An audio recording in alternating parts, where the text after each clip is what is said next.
going the way we're going, there won't be any health care for anybody. We won't be able to afford it. We won't be able to provide for it. There's so many things that are wrong with the current system, but it's just pathetic. And it's gradually eating up the whole doggone federal budget. Now, I've been around here only 40 years, but I'll tell you, I've never had a witness for any position in government who has performed as well as you have, who has an impeccable reputation in medicine and in the Congress. And to be treated like, if you don't agree with some concepts that some of my colleagues do, like there's something wrong with you, is just beyond the pale. Like I say,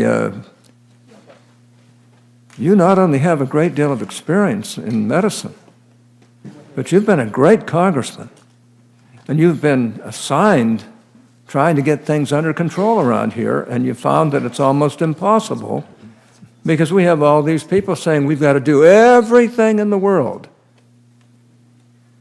We don't care what the costs are. And that's why this country's broke.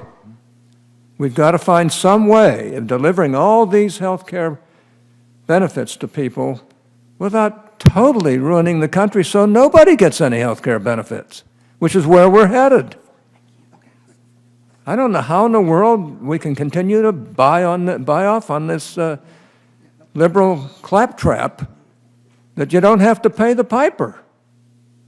What you've said is we're going to try within this current system to make it work and to cover everybody and to help people, whether they be poor or whether they be rich.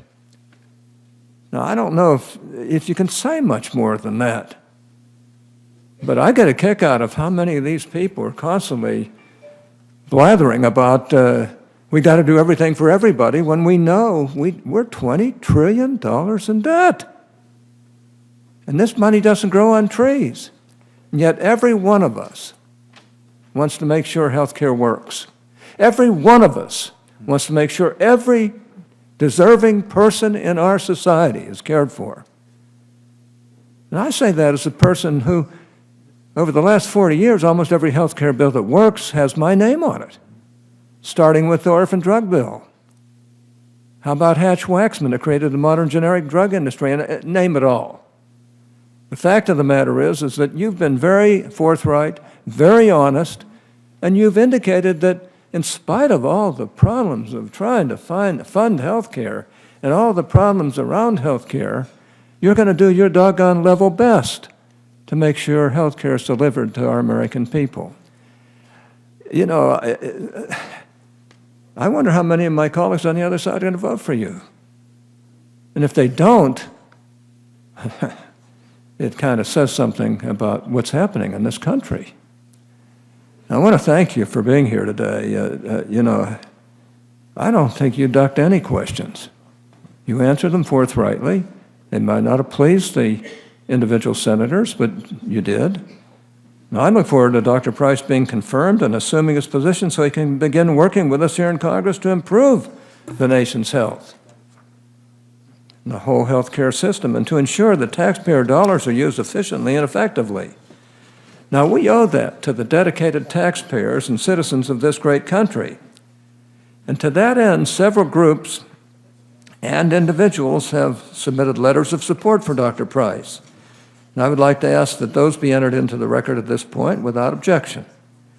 In closing, this committee takes its responsibilities very seriously. As you can see, this is a very intelligent committee. We have a lot of really great people on both sides on this committee, and they're serious about what goes on.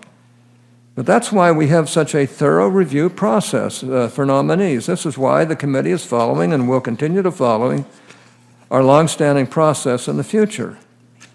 Now, I would ask that any written questions for the record be submitted by 8 p.m. tonight, which is 2 hours more than what the Democrats gave us. This is a timeline that is consistent with the committee's consideration of previous nominees for HHS Secretary. Now, and that's a direct quote, by the way. Now, I want to thank you and your family for sitting through this and for answering these questions. I think the best that I've ever heard them answered. And understanding that there aren't some answers to some of these problems. And I just want to personally thank you. My gosh, you could have such a great life without doing this kind of stuff.